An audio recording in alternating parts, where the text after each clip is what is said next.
Boa tarde, o nosso convidado de hoje é um sportinguista ferrenho e apesar de alguns problemas que o clube enfrenta, neste momento não é por isso que o convidamos e pode ficar descansado, até porque há mais vida para além do futebol.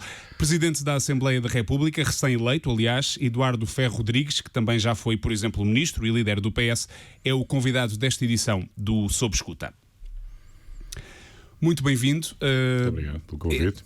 Esta é a legislatura com mais partidos no hemiciclo, com o Chega, o Iniciativa Liberal e o LIVRE a conseguirem eleger.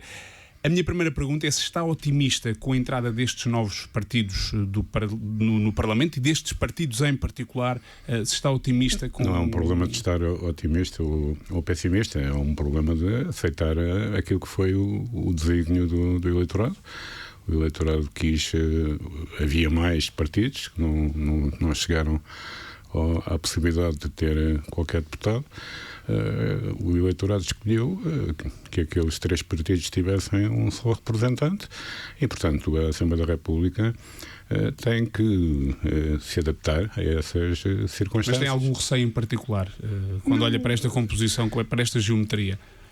Sabe, eu estou muito habituado a estar no debate político há muitos anos, há mais de 50 anos. E portanto, convivo bem com a diversidade e mesmo com algum radicalismo. Só não convivo bem com a má criação e com, digamos, a utilização da mentira como instrumento político. Mas esperemos que isso não... Mas isso é um receio que tem para esta legislatura? Porque já foi conhecendo de alguns protagonistas políticos. Que tenho sempre, porque isso não é exclusivo destes ou daqueles, não é? Deixe-me perguntar-lhe especificamente sobre um partido em particular, o Chega. Já antevia a entrada de um partido deste género no Parlamento? Não, penso que durante muito tempo éramos aliás uma exceção na regra europeia, que os partidos com aquele tipo de conotação tinham representação em praticamente todos os países, todos os parlamentos da União Europeia, exceto em Portugal. Portanto, aconteceu agora e vamos ver como é que as coisas se vão passar. E como é que classifica o Chega do ponto de vista ideológico? É um partido que está no extremo da direita, isso parece-me óbvio. Se é um partido que respeita as regras democráticas ou não, isso é uma coisa que vamos ver pela prática e pelo tipo de intervenção que será feito dentro e fora do Parlamento. Mas esta representação parlamentar de um partido de extrema-direita preocupa-o, porque na Europa há esse crescimento. Em Espanha estamos a ver o Vox nas sondagens a ganhar muito terreno. Espanha é aqui ao lado. Esse contágio a Portugal pode acontecer e, para si, como é que o classifica? Bom, mas a situação espanhola é muito diferente da portuguesa. Aquilo que faz o crescimento da extrema-direita em Espanha é fundamentalmente a questão dos nacionalismos espanhóis e do facto da Espanha ter em si várias nações com aspirações a mais do que a autonomia e haver uma contracorrente muito centralista em relação a isso, em que algum saudosismo em relação ao passado se mistura.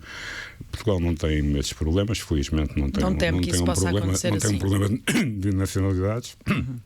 Somos todos portugueses e portanto não penso que seja por uma questão de contágio. Agora, o que eu penso é que todos os democratas devem perceber que estes fenómenos também acontecem porque houve muita gente que ficou para trás no processo de globalização e mesmo no processo de integração europeia e que é muito fácil hoje em dia, esgrimindo um pouco com tudo e com o seu contrário, culpabilizar as instituições, culpabilizar a globalização, culpabilizar sobretudo a União Europeia, e não é por acaso que normalmente estes partidos são anti-europeístas. Aqui não se percebe muito bem ainda qual é a matriz ideológica do partido de que falou e portanto vamos ver com a evolução dos acontecimentos e dos discursos como é que as coisas vão passar. Mas acha que há alguma responsabilidade dos chamados partidos tradicionais tradicionais em fenómenos como estes, não terem sido capazes de dar algumas respostas que os eleitores precisavam? Sim, os partidos podiam ter dado mais respostas, podiam ter cometido menos erros, mas há situações que são situações objetivas e que não dependem apenas da ação política.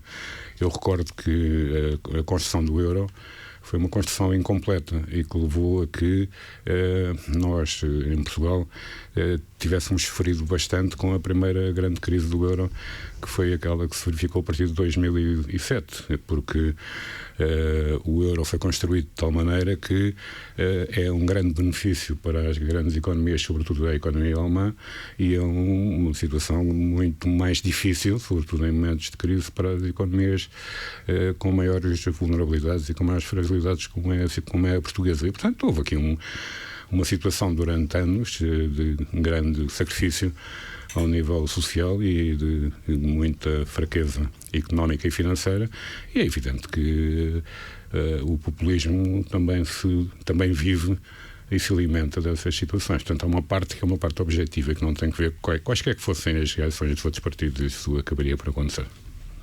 Há outra deputada recém-estreada que também já fez algumas declarações no Parlamento nestes primeiros dias desta nova legislatura. Estou a falar de Joacine Catar Moreira, que assumiu a sua eleição como um sinal de amadurecimento democrático, dizendo que se inaugurou uma nova era no ambiente institucional português, em que a Assembleia da República, eu estou aqui a citar obviamente, deixou de ser apenas frequentada por elites e que tinha chegado para fazer o combate à masculinidade no Parlamento. Acha que estes problemas estão bem identificados? São problemas que o Parlamento sofre?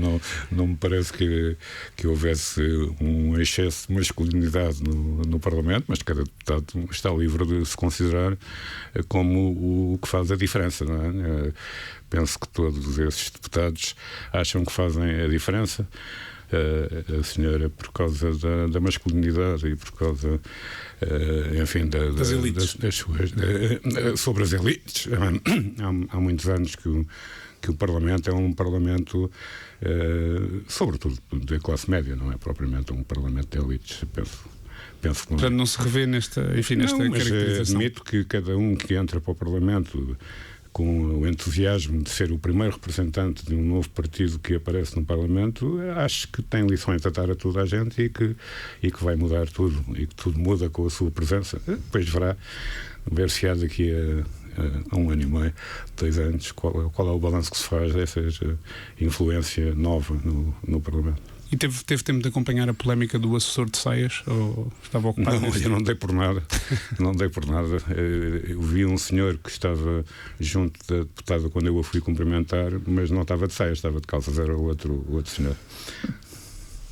Disse numa entrevista que a sua eleição como Presidente da Assembleia da República foi o primeiro resultado de um novo acordo político no Parlamento. Referia-se, obviamente, estava a referir-me aqui à legislatura anterior, evidentemente, porque nesta o Partido Socialista já não tem esse acordo político e nem sequer se mostrou disponível para assinar nenhum acordo, perante até a disponibilidade manifestada por alguns partidos, caso do Bloco de Esquerda. Acha que António Costa fez bem? Bem, vamos começar pelo princípio. Efetivamente, eu quando fui eleito Presidente do Parlamento em 2015, em outubro de 2015, convém não esquecer que o Presidente da República era ainda o professor Cavaco Silva e o Primeiro-Ministro, empossado pelo professor Cavaco Silva, era o Dr. Passos Coelho. E, portanto, não havia ainda nenhum acordo assinado entre as diversas forças políticas que depois apoiaram o governo de António Costa e, portanto, tratou-se de uma eleição enfim, que não foi nas condições mais simples.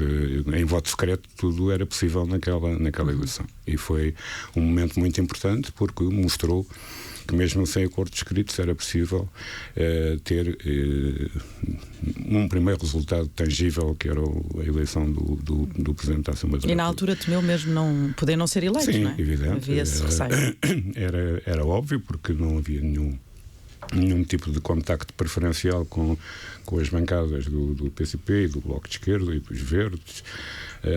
Mas bom, foi o primeiro sinal de que havia ali uma maioria de esquerda. O próprio Partido Socialista também tinha eventualmente outros candidatos em vista e, portanto, há sempre, não é possível contar sempre com 100% de votos das bancadas do PS em votos secretos, não é? E, portanto, aquilo que aconteceu foi um exemplo e foi realmente o primeiro momento. Agora, eu devo dizer que esta eleição, agora há pouco tempo, no dia 25 de outubro, foi uma eleição para mim, muito significativa e muito reconfortante, porque depois num começo, sobretudo, da legislatura anterior, em que houve uma tensão muito grande entre o Presidente da Assembleia da República, devido às condições novas em que foi eleito, e a oposição de direita, e nomeadamente do PSD, e foi com muita alegria e satisfação que eu vi que, pelo menos, cerca de metade da bancada do PSD terá votado em mim para Presidente da Assembleia da República, o que significa o reconhecimento do papel independente que eu procurei desempenhar em toda a legislatura e que fui ganhando essa perspectiva por parte dos partidos da oposição à medida que a legislatura se foi desenvolvendo. E mesmo aquele incidente final com a senhora deputada, ainda líder do CDS-PP, foi um incidente que me parece que correu mal, foi fundamentalmente ao CDS-PP e não ao Presidente da Assembleia da República. Mas quando fala desses momentos de tensão iniciais da legislatura, já recordou, aliás, ataques muito fortes de que foi alvo em entrevistas anteriores, mas admito que em algum momento possa ter sido menos parcial do que era suposto no cargo de Presidente da República, de Presidente da Assembleia da República. Menos imparcial. Menos imparcial, precisamente, peço desculpa. Não, eu tive sempre uma imparcialidade total, mesmo nos momentos em que houve algum confronto e alguma divergência. Foi uma divergência em que eu estive sempre suportado pela posição constitucional. A posição constitucional e a posição regimental era a minha. Por exemplo, quando se tratou do primeiro inquérito à Caixa Geral de Depósitos, que houve uma forma de colocar o inquérito que era totalmente inconstitucional e que eu mandei para trás, e depois foi revista essa formulação e acabou por se desenvolver com toda a normalidade do trabalho da Comissão de Inquérito. Agora, é evidentemente que eu não posso ser pressionável para fazer coisas que estejam fora do quadro da Constituição. E acho que era isso que o CDS pretendia quando fazia aquelas críticas à condução dos trabalhos? Bom, era pressioná-lo de alguma maneira? Isso aí já era uma segunda parte, isto já era uma segunda derivada da questão. Não era só o CDS, houve muitos deputados do PSD e deputadas na última fila que praticamente interrompiam de 5 em 5 minutos os trabalhos para protestar contra esta ou aquela decisão da mesa. Mas a mesa também tinha pessoas do PSD e do CDS, com quem, aliás, eu mantive sempre uma grande solidariedade, e acho que todos saíram, mesmo aqueles que saíram do Parlamento, têm uma excelente relação comigo. Eu posso dizer, por exemplo, pessoas como os antigos líderes da bancada do PSD, o Luís Montenegro e o Hugo Soares, têm uma excelente relação pessoal comigo depois de tudo isso, e portanto tudo isso é muito reconfortante, porque na política as pessoas também vão aprendendo com os factos e com os erros. Há pouco recuou a 2015 para contar a história de início e acabou por não responder ao fim da história, que era a questão do acordo escrito. António Costa fez bem ou não? Aquilo que eu penso saber, como sabe, eu não estive envolvido nem nessa altura nem nesta, em nenhuma negociação interpartidária, mas aquilo que me pareceu, pelo aquilo que ouvi das intervenções do Estado-Geral e Primeiro-Ministro do Partido Socialista, é que ele tentou que houvesse um acordo mais explícito, mas a partir do momento em que houve um partido, que foi o PCP, que disse definitivamente que não queria fazer nenhum acordo escrito e que se veria caso a caso como é que era a negociação e orçamento a orçamento, que o Primeiro-Ministro achou por bem não selecionar apenas o Bloco de Esquerda para um acordo escrito. É a análise que ele faz sobre a necessidade de ter um relacionamento ao mesmo nível com todos os partidos que apoiaram o governo do PS nos momentos decisivos durante a legislatura anterior, e eu compreendo. E é mais fácil assim no Parlamento e com este desenho parlamentar conseguir os acordos necessários, por exemplo, da aprovação do Orçamento do Estado, já que o PS não tem maioria? Bom, repare, eu como lhe digo, não estive em nenhuma negociação, mas em todos os orçamentos de Estado, mesmo na legislatura anterior, houve sempre uma situação em que os parceiros do PS começaram por fazer grandes exigências que pareciam levar a que fosse impossível construir um orçamento apoiado por eles, mas no fim, e graças ao trabalho também dos negociadores e dos dois secretários de Estado que estiveram no Parlamento, foi sempre possível deixar para a especialidade um conjunto de acertos e permitir que houvesse votos a favor nos 4 orçamentos de Estado vindos desse lado. Ora, nesta nova legislatura nem são precisos votos a favor. Quero dizer, não estou a dizer isto para desprezar, acho que era bom que houvesse votos a favor, não apenas destes partidos, mas de outros também.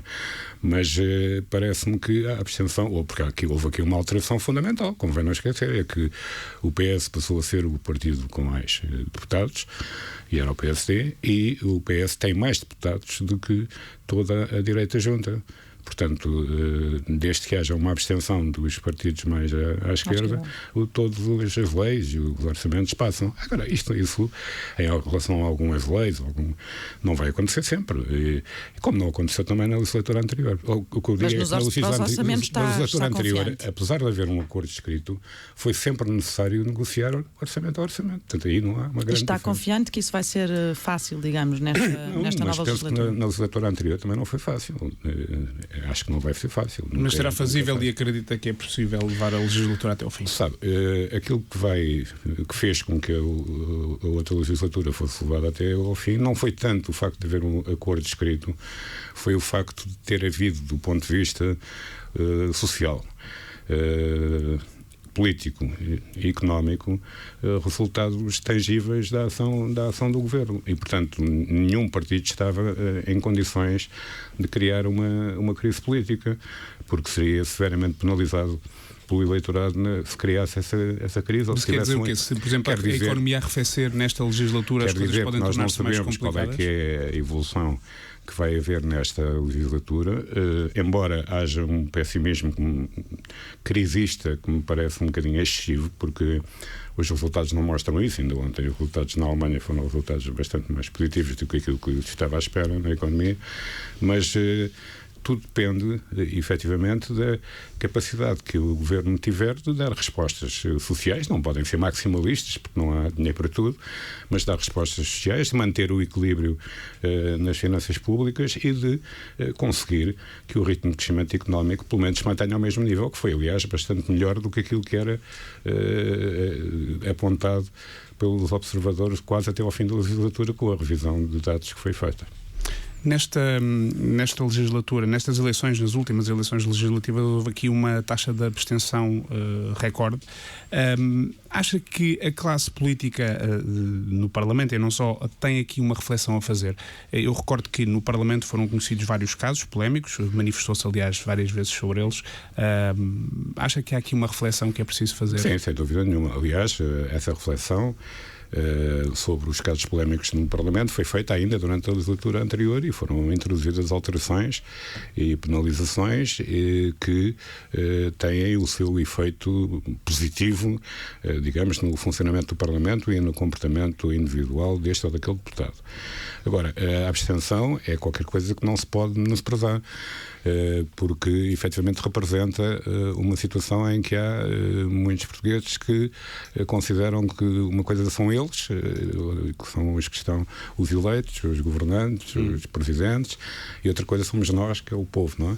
E isso é muito grave quando se deixa extremar essa situação. Mas eu estou convencido embora não menosprezando esta questão, que há uma parte substancial da abstenção que é uma abstenção falsa, porque há muitos cadernos eleitorais que não estão atualizados, há muitos mortos que constam nos cadernos eleitorais, há muita gente que infelizmente emigrou. Repare que ao longo dos últimos 4 anos, 8 anos, digamos assim, emigraram muitas centenas de milhares de portugueses para o estrangeiro e que não se inscrevem nos consulados e, portanto, também não têm direito a voto na imigração.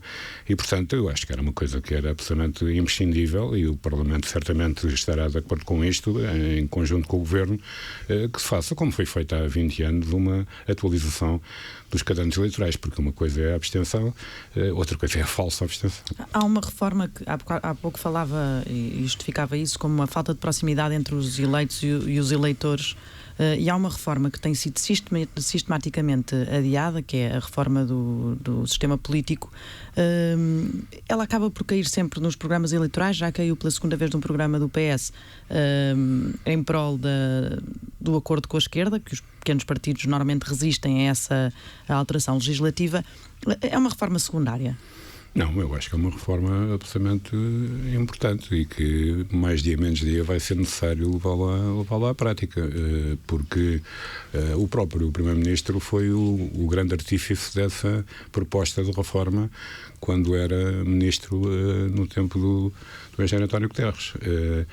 Simplesmente só se pode avançar com projetos que são estruturantes para a democracia quando há um consenso mínimo e básico, e quando digo mínimo e básico é que eu penso que não basta que haja 50% de votos, é preciso que haja uma compreensão e um alinhamento positivo por parte de diversas componentes do espectro político-partidário. E possivelmente aquilo que o Primeiro-Ministro entendeu é que não havia condições ainda para que essa reforma fosse levada à prática. Agora eu relembro que essa questão é uma questão em que o Parlamento pode ter a iniciativa, os grupos parlamentares, não o Presidente do Parlamento, que não tem iniciativa legislativa, mas os grupos parlamentares podem ter a iniciativa e, portanto, estamos no começo de uma legislatura. Vamos ver como é que esta legislatura se vai desenvolver. Já disse que, numa entrevista, creio, que não vê António Costa com uma vocação para Presidente da República, que ele é menos, nessa matéria, é menos Sampaio e mais Guterres. A minha pergunta é se o vê, portanto, a assumir um cargo internacional como aconteceu com o outro ex-primeiro-ministro socialista, António Guterres. Sim, vejo não imediatamente, porque há um compromisso que o primeiro-ministro António Costa tem para o país e também para o seu partido, mas a médio prazo não me espantaria, porque tem essas qualidades e tem, sobretudo, uma qualidade essencial, que é a capacidade de conseguir muitos consensos à volta das suas posições em conselhos europeus e ter posições muito, muito firmes e muito marcadas, sobretudo em matéria de reformas que são imprescindíveis para a União Europeia. É evidente que isso também vai depender da evolução do pensamento político sobre a Europa noutros países, mas eu penso que é uma questão que se pode colocar daqui a meia dúzia de anos. Não acha que possa colocar-se durante este mandato? Porque há lugares que vão ficar vagos, precisamente mais ou menos a meio da legislatura. Penso que neste mandato há uma palavra que o António Costa vai certamente cumprir, que é de respeitar o compromisso que tem para com o eleitorado português. Mas já houve, como sabe, e acompanhou de perto, porque na altura até estava à frente do PS, houve casos de um primeiro-ministro que também tinha um compromisso e acabou por, aliás, com um apoio mais ou menos consensual a nível partidário, acabou por abandonar as funções de primeiro-ministro. Mas eu não me parece que isso seja um bom exemplo. Aliás, como estará recordado, também não foi apenas o facto de ter sido convidado, foi de ter sofrido uma enorme derrota eleitoral nas europeias de 2004, em que o PS teve o recorde sempre de votação e de percentagem e de número de deputados eleitos. E o primeiro-ministro então, Durão Barroso, não foi apenas porque foi convidado ao fim de terem falhado 3 ou 4 tentativas de outros candidatos, para que decidiu ir para essa aventura europeia. Foi também o facto de ter sido derrotado, penso eu, e por isso a minha reação naquele momento. Não vale a pena estar a fazer histórias do passado, mas como se estarão recordados, o meu amigo Jorge Sampaio, que continua a ser muito amigo dele, tomou uma decisão que eu considerei que era uma decisão que punha completamente em causa a possibilidade de eu continuar como líder do Partido Socialista, depois de todos os sinais tinham sido dados ao contrário, e nessa mesma noite demiti-me do Estado-Geral do PS. Ficou-lhe essa marca, portanto, António Costa não deve mesmo sair antes do fim do mandato. Não, penso que deve cumprir a sua palavra. Olha, na organização que António Costa, Primeiro-Ministro, fez do atual governo, as finanças perderam aqui algum peso, perderam a tutela da administração pública. A explicação dada pelo Primeiro-Ministro é que quer uma verdadeira gestão de recursos humanos, estou a citar, liberta da limitada visão financista do Ministério das Finanças.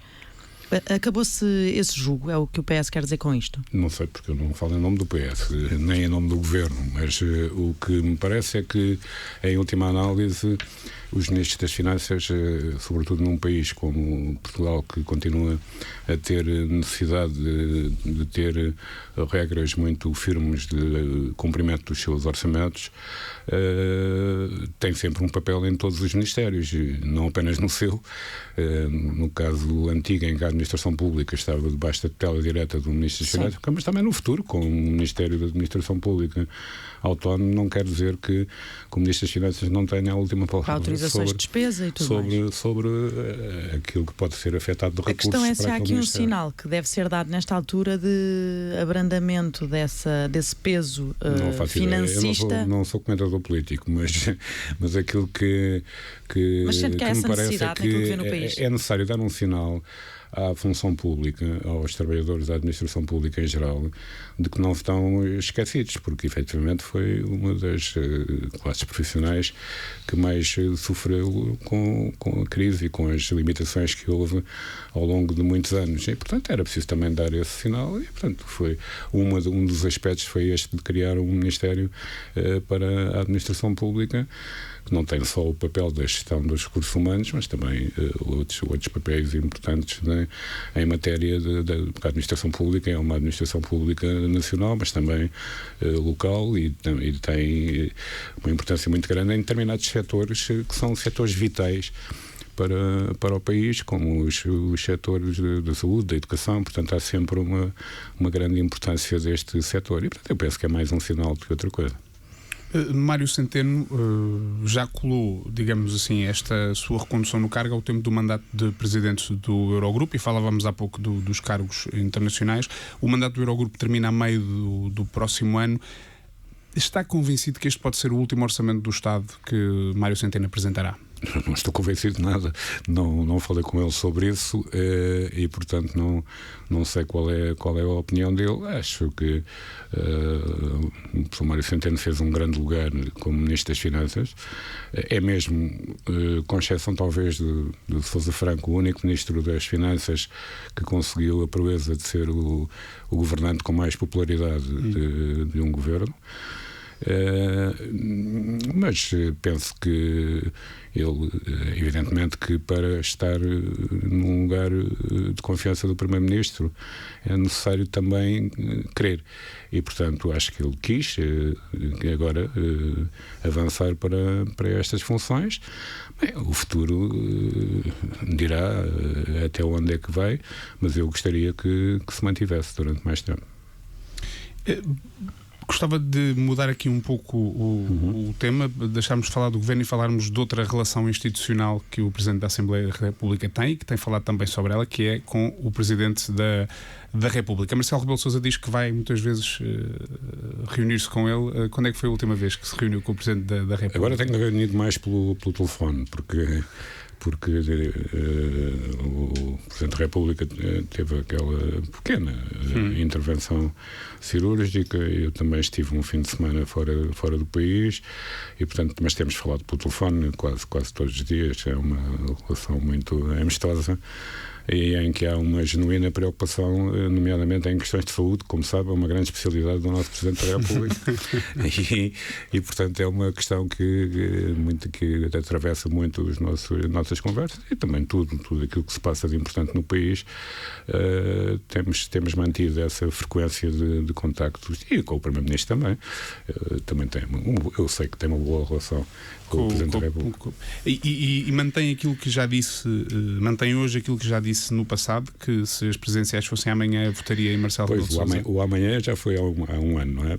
Praticamente. Mas se fossem amanhã mesmo, voltaria a dizer o mesmo. Agora, repara uma coisa, eu sou um militante do Partido Socialista desde 1986. Aqui uma coisa é o debate interno no Partido Socialista sobre as presidenciais. E se fossem amanhã, eu não deixaria de defender nesse debate interno que o PS apoiasse a candidatura, se for para a frente, do professor Marcelo Rebelo de Sousa.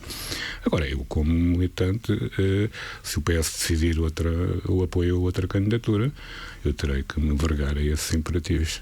Mas repara uma coisa, hoje já, era como tinha dito, há um ano disse aquilo sobre amanhã. Hoje as condições já são diferentes não são muito diferentes.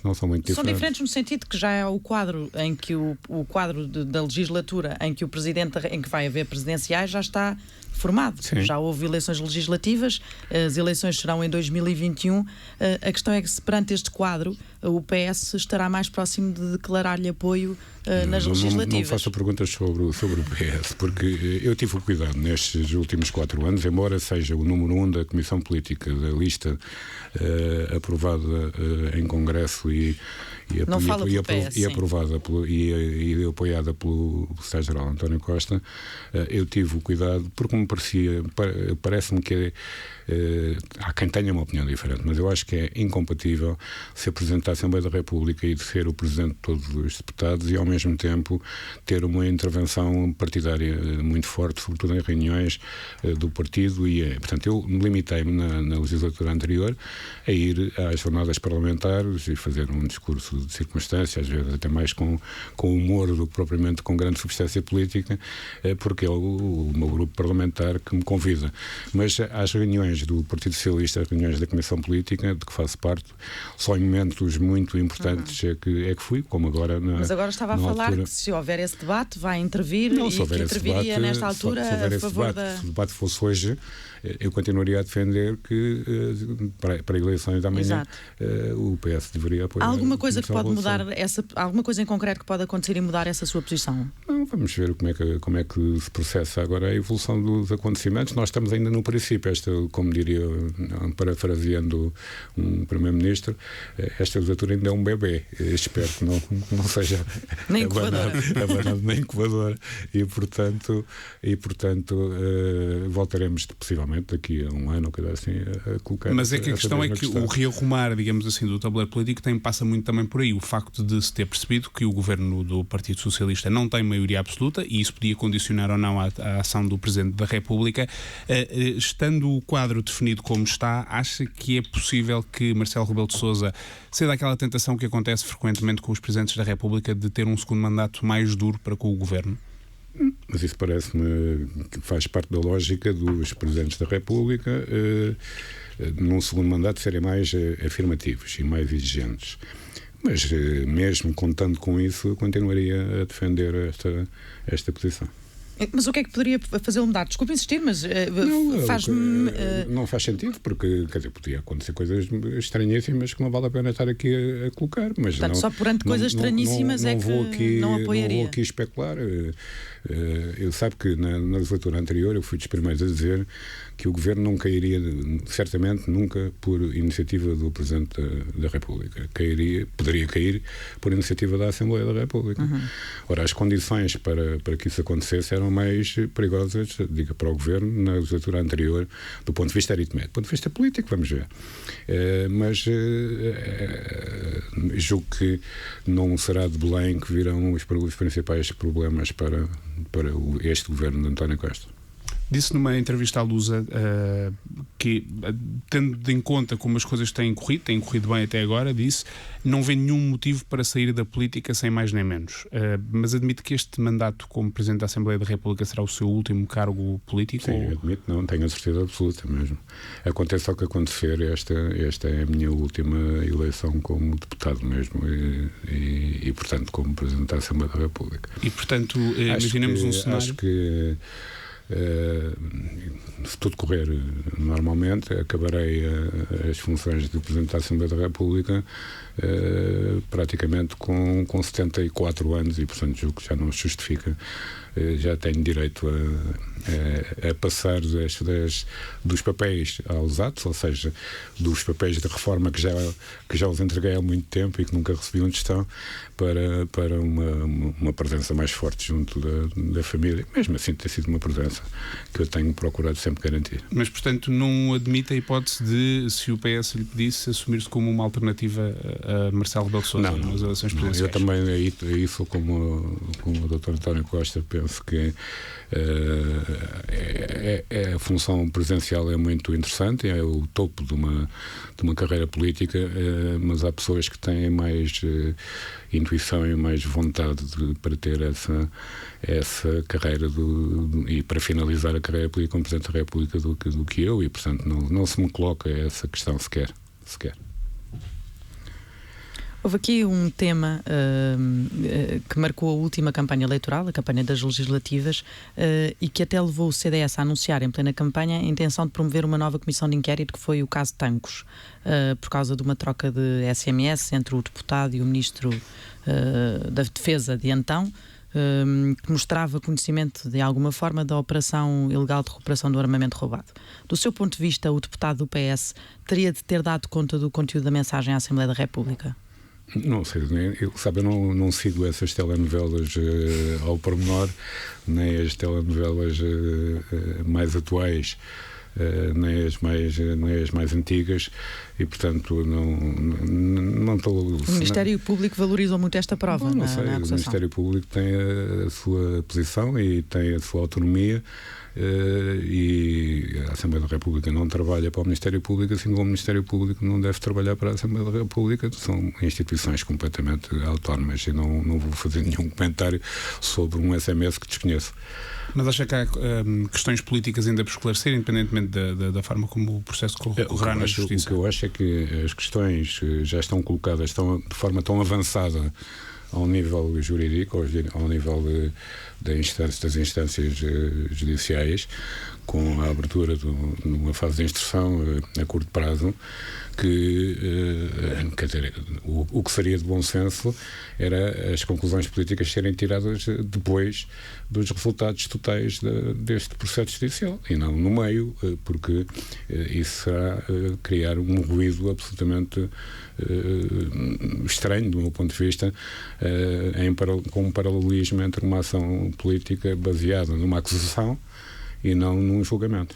Quando falou há pouco das telenovelas a que não assiste, das novas e das antigas, a antiga, presumo que se esteja a referir, por exemplo, à questão dos interrogatórios de José Sócrates. Sim.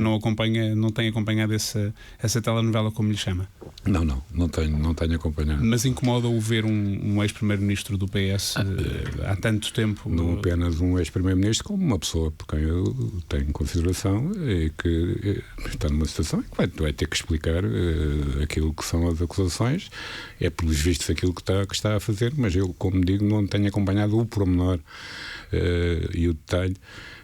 Vejo os grandes títulos porque não posso evitar, mas vamos ver agora como é que há a evolução dessa questão, porque até agora a única versão que existia era a versão da acusação, agora há uma outra versão e portanto são as instâncias judiciais que têm que decidir o que é que cai ou não cai da acusação, e como é que depois, no caso de haver acusações que não caiam, o que é que, em última análise, os tribunais vão resolver, sabendo-se que este processo vai demorar certamente, ou morre já, ou então vai demorar muitos anos ainda.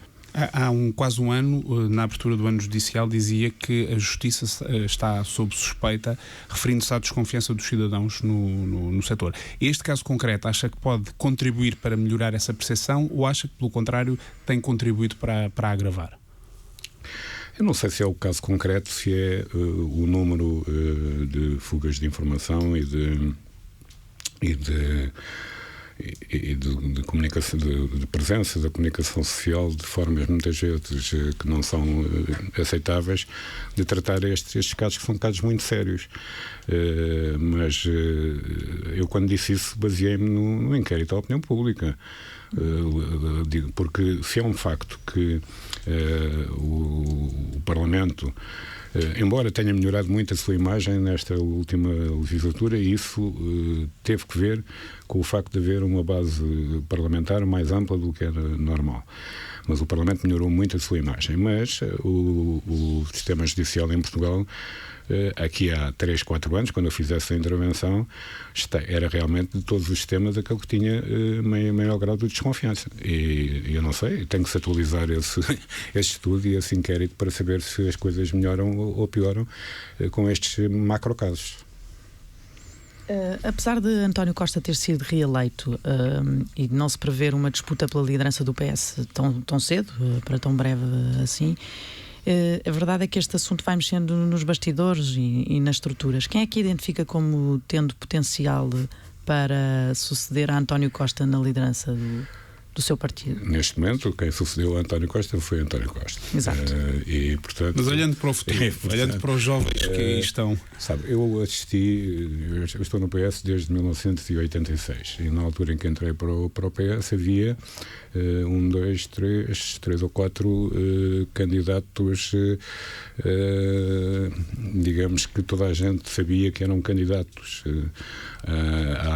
àquilo que era a herança partidária e política de Mário Soares. Vítor Constâncio, Jaime Gama, António Guterres, Jorge Sampaio.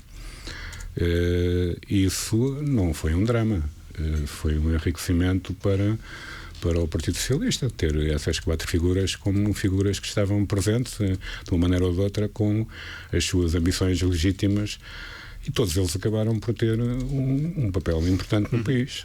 Jaime Gama como Presidente da Assembleia da República, António Guterres como Primeiro-Ministro e depois agora como Secretário-Geral das Nações Unidas, Vítor Constâncio como Secretário-Geral do PS e mais tarde como Governador do Banco de Portugal, e falta-me um, e Jorge Sampaio como Presidente da Câmara de Lisboa, Presidente da República, reeleito.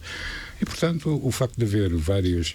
E na altura, essas pessoas, isso foi há 33 anos, 30 e tal, tinham mais ou menos a idade que têm agora aqueles que se fala como hipóteses para o futuro.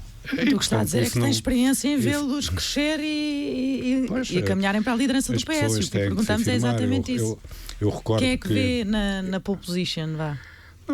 Não, sabe que não há pole position nestas coisas. É uma questão de vontade, de determinação e de capacidade. Eu lembro-me que quando Vítor Constâncio se demitiu, havia a expectativa de ser António Guterres a suceder, mas Jorge Sampaio antecipou-se e declarou a sua candidatura a Secretário-Geral do PS e, portanto, impediu, de certa maneira, que houvesse outras candidaturas alternativas. Mais tarde, António Guterres acabou por defrontar o Jorge Sampaio num congresso e de vencer esse congresso, devido aos maus resultados que Sampaio teve em 1991. Jaime Gama foi candidato contra Vítor Constâncio e depois contra Jorge Sampaio, perdeu em ambas as eleições internas no Partido Socialista, mas depois acabou por ser Presidente da Assembleia da República durante 6 anos, não é? Está a fazer aí uma revisão do passado sem se comprometer aqui com nomes para o futuro, que era o que estávamos a perguntar. É que julgo que isso depende muito mais de cada um daqueles que se julga com capacidade e com vontade do que de outros. E que não vale a pena, não sou comentador político, muito menos sobre questões internas. Mas é um conhecedor profundo do Partido Socialista, por exemplo, como é que olha para esta marcação Pedro Nuno Santos, Fernando Medina? Falando de nomes muito concretos. Que tipo de marcação? Marcação de terrenos, é notório, não é? Não sei, eu não vejo assim essa notoriedade tão grande, mas sabe, eu não estou muito ligado ao aparelho do PS, não sei exatamente o que é que cada um desses militantes do Partido Socialista, um é Presidente da Câmara e outro é Ministro, portanto não devem ter muito tempo para andarem no fim de semana a trabalhar o chamado aparelho do PS para percursos paralelos àqueles que exemplificou do passado. Portanto, sim, mas isso parece-me uma riqueza. Imagino que eu penso que inclusivamente há mais pessoas, algumas mulheres com capacidade no Partido Socialista, Ana Catarina Mendes, a própria. Eu não vi a entrevista ontem, mas disseram muito bem da entrevista da Mariana Vieira da Silva. Pode ser uma. Bom, e portanto há muitas pessoas da geração dos 40 a 50 e até mais novos, em alguns casos, que poderá desempenhar esse papel. Agora, não é pelo Presidente da Assembleia da República dizer que gosta mais da A ou de B que as coisas passarão. Vai depender, sobretudo, da vontade política e da capacidade e do entusiasmo, porque é preciso fazer estas coisas com entusiasmo. Deixe-me terminar como, na verdade, começámos esta entrevista. Eu falava do seu sportinguismo. É sócio há 70 anos do Sporting. O que é um mau sinal, porque quer dizer que fiz 70 anos agora há pouco tempo. Mas tem aqui uma coincidência, é que hoje veio aqui a Alvalade, que é onde estão as instalações da Rádio Observador. Que não são no estádio? Exatamente. De Alvalade, não vai esclarecer. Imagina-se a lançar-se para esses campeonatos? Ou acha não, porque isso seria uma coisa suicidária. Eu não sou propriamente um suicida. Acho que o Sporting está numa situação muito, muito difícil por responsabilidades de várias direções, mas aquilo que se passou nos últimos 5 anos foi muito grave e que teve consequências terríveis do ponto de vista da confiança das instituições no clube.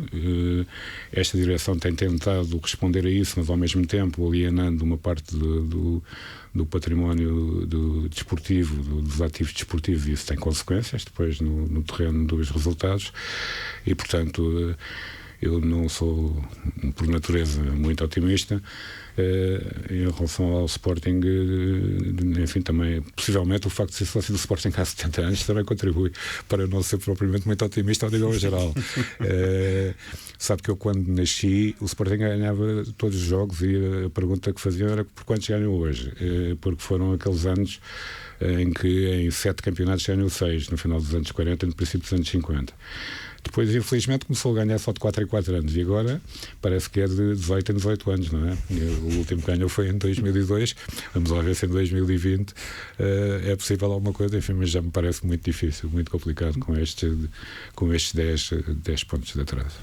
Bem, com esta nota de algum pessimismo do nosso convidado, terminamos este Sob Escuta. Eduardo Ferro Rodrigues, muito obrigado. Muito obrigado.